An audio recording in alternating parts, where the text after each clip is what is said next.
Hello student, स्वागत है आप सभी का हमारे यूट्यूब चैनल पे। आज हम पढ़ेंगे क्लास 10th की इंग्लिश की फर्स्ट फ्लाइट बुक से एक बहुत ही प्यारी सी पोयम, जिस पोयम का टाइटल होता है डस्ट ऑफ स्नो। और इस प्यारी सी पोयम को लिखा है एक फेमस अमेरिकन पोएट ने, जिनका नाम है रॉबर्ट फ्रॉस्ट।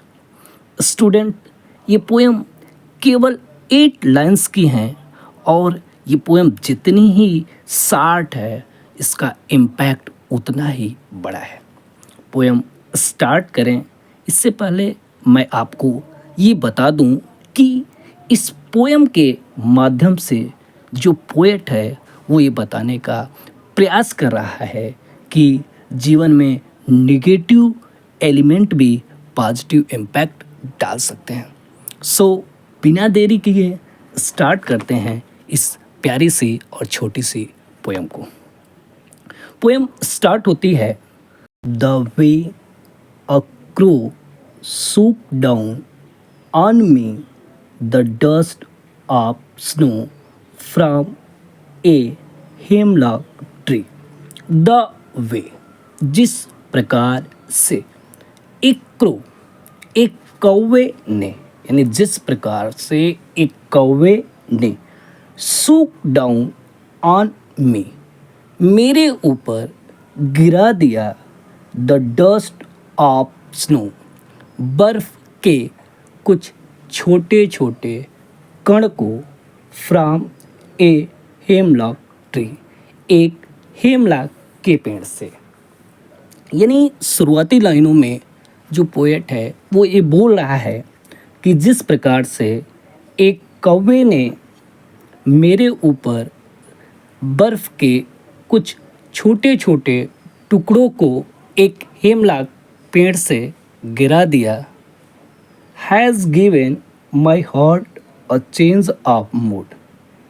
इस घटना से मेरे जो हृदय की मनोदशा थी वो बदल गई, एंड सेव, और बच गया, सम पार्ट, कुछ हिस्सा, कुछ भाग, ऑफ अ डे, उस दिन का, यानी एक दिन का, आई हैड रिड, जिस दिन मैं रिग्रेट कर रहा था, मैं पश्चाताप कर रहा था, मैं दुखी था। यानी सीधा सीधा जो पोएट है वो ये मैसेज दे रहा है। पूरी कहानी, पूरी पोएम्स का एक सारांश मैं हिंदी में बता दूं, फिर इसको एनालाइज कर रहा हूं कि जिस प्रकार से एक कौवे ने एक हेमलॉक के पेड़ से मेरे ऊपर कुछ बर्फ के टुकड़े को गिरा दिया, इस घटना से मैं रोमांचित हो जाता हूं, मेरे हृदय की मनोदशा बदल जाती है और मेरा उस दिन का कुछ हिस्सा बच जाता है जिस दिन मैं निराश था, उदास था और मैं पश्चाताप कर रहा हूँ। मैंने शुरुआत में ही बात की थी निगेटिव एलिमेंट और पॉजिटिव इम्पैक्ट की।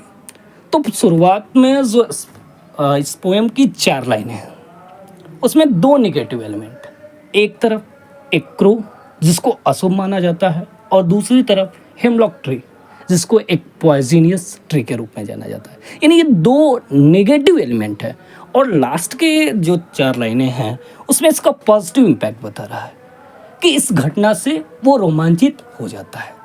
यानी पूरा सार इस पोएम का ये है कि जो पोएट होता है वो निराश, उदास और पश्चाताप करता हुआ अपने घर से निकलता है, एक हेमलॉक के पेड़ के नीचे जाता है।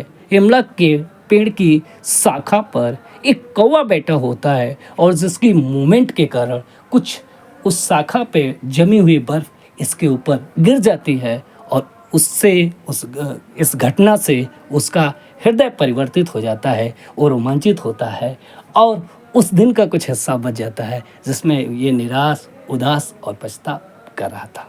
तो यानी वो सीधा सीधा ये समझाने का प्रयास कर रहा है कि छोटी छोटी चीज़ें भी जीवन में बहुत बड़े प्रभाव डाल सकती हैं। ये वीडियो अच्छा लगा हो तो लाइक करिए, शेयर करिए और सब्सक्राइब करिए। साथ ही कमेंट करके ये भी बताइए कि मैं अगला किस टॉपिक पे वीडियो बनाऊं या किस पोएम को आपको पढ़ाऊं। बहुत बहुत धन्यवाद आप सभी का।